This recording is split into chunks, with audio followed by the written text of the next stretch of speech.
Assalamualaikum warahmatullahi wabarakatuh. Semoga semuanya sehat, panjang umur, dirahmati Allah, dan dimudahkan untuk berbuat kebaikan. Hari ini kita akan membahas rangkaian RLC pada tegangan AC. Dalam gambar ini terlihat sebuah sumber tegangan AC dihubungkan dengan resistor, kemudian induktor. Induktor itu adalah kumparan, kemudian C itu adalah kapasitor. Secara umum, rumusan dari rangkaian ini hanya rumusan pada hukum umum saja, VI kali R. Kenapa kita tulis ini Z? Z itu adalah impedansi atau hambatan total dari seluruh rangkaian hambatan yang ada di situ. Kalau tegangannya adalah tegangan pada resistor, maka I kali R, R-nya R ini. Kemudian VL pada tegangan pada induktor L, maka XL. Kemarin kita sebut sebagai reaktansi induktif. Kemudian VC tegangan pada C, ini I kali XC. Semuanya ini nanti kalau kita lihat seluruhnya tegangan yang mengalir di sini, maka besarnya I dari Z. Z ini adalah tegangan keseluruhan. Berapa besarnya? Kita lihat bagian berikut ini. Ini rumusan sederhana untuk melihat di mana posisinya antara L dan C. Kalau R itu sejajar dengan I, maka R di sini pada sumbu X. Kemudian yang positif ke atas itu L. L itu ini disebut sebagai induktor, mempunyai hambatan XL dan tegangannya adalah VL. Kemudian di bawah ada C. C itu kapasitor dengan reaktansi kapasitif atau hambatan pada C kapasitor disebut sebagai XC atau reaktansi kapasitif. Maka mempunyai nilai tegangan pada C atau VC. Kalau melihat bagan seperti ini, maka untuk mencari setnya bagaimana? Set itu kan ini atau disebut sebagai hambatan totalnya. Sedangkan kita mempunyai gambar grafik seperti ini. Kalau ini sebagai hambatannya, maka nilai setnya, saya tulis di sini set. Ini kan otomatis berapa? Ya XL min XC. XL min XC plus R. Nah, ini kita kuadratkan. Maka kita akar. Kenapa? Misalnya XL-nya lebih besar, maka akan berada di sini. Misalnya seperti ini. Nah, ini R-nya grafiknya berada di sini. Jika X-nya lebih besar, berada di bawah. Ini X lebih besar, maka grafiknya nanti misalnya ini R, ini berada di bawah seperti ini. Bisa juga dibalik, Z sama dengan akar dari R kuadrat plus XL min XC kuadrat. Ini VI kali Z tadi, Z-nya berada di sini atau disebut sebagai impedansi. Sekarang kita lihat pada gambar seperti ini antara VL dan VC, bagaimana untuk menentukannya? V-nya ya V otomatis sama dengan seperti yang di atas, VR kuadrat plus VL min VC kuadrat. Nih, sama dengan mencari Z tadi. Ini disebut sebagai sudut fase dihitung dari sumbu X-nya. Jadi ini untuk mencari berapa besarnya tegangan pada rangkaian RLC bolak-balik. Sekarang I-nya berapa kalau begitu?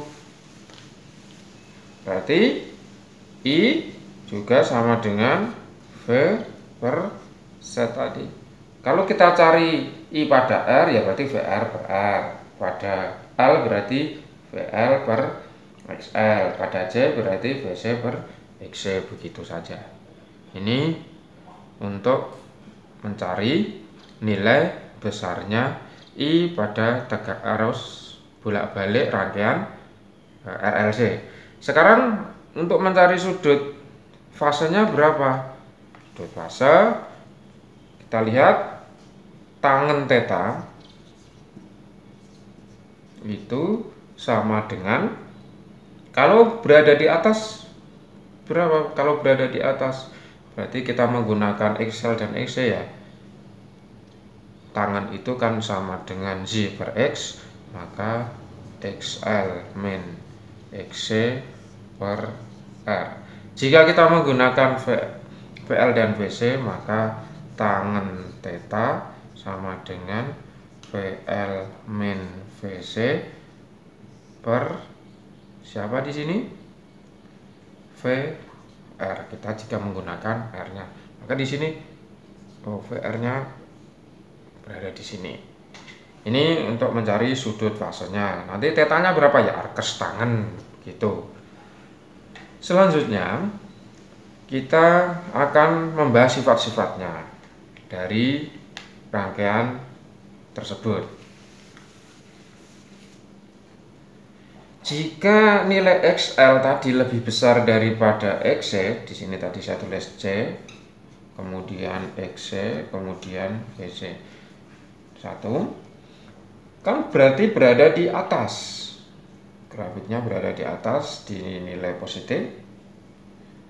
Jika XL lebih besar daripada XC, ternyata rangkaiannya hampir sama dengan rangkaian L, maka ini disebut sebagai rangkaian yang bersifat induktif atau rangkaian induktor. Sekarang kebalikannya, jika berada di bawah atau XL lebih kecil daripada XC atau XC lebih besar daripada XL, sebaliknya, maka rangkaian ini disebut sebagai rangkaian yang bersifat kapasitif, berada di bawah. Karena nilai XC-nya lebih besar, otomatis berada di bawah. Ini namanya, ini tadi bersifat induktif, ini kapasitif. Terus jika sama bagaimana? Jika sama maka XL sama dengan XC. Bagaimana ini? Berarti berada di titik 0. Karena berada di titik 0 maka hanya mempunyai hambatan R saja, maka disebut rangkaian bersifat resistif. Rangkaian ini disebut juga rangkaian yang bersifat resonansi.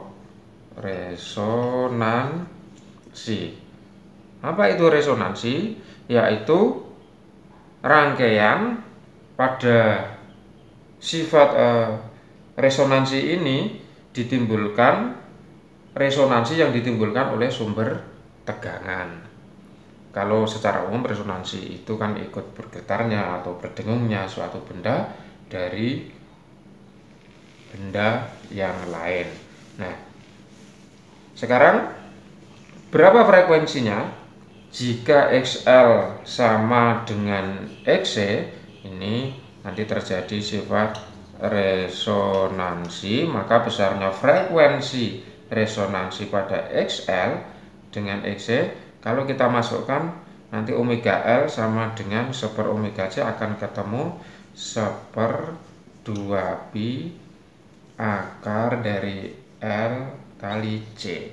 Siapa L-nya? L-nya induktor, C-nya kapasitor. Kemarin induktor satuannya Henry, kemudian dan C kapasitor satuannya farad.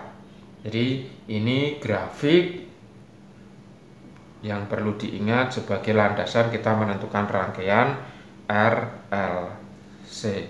Demikian, semoga bermanfaat dan dapat diterima dengan baik. Semoga kita selalu diberi petunjuk oleh Yang Maha Kuasa. Sekian, Assalamualaikum warahmatullahi wabarakatuh.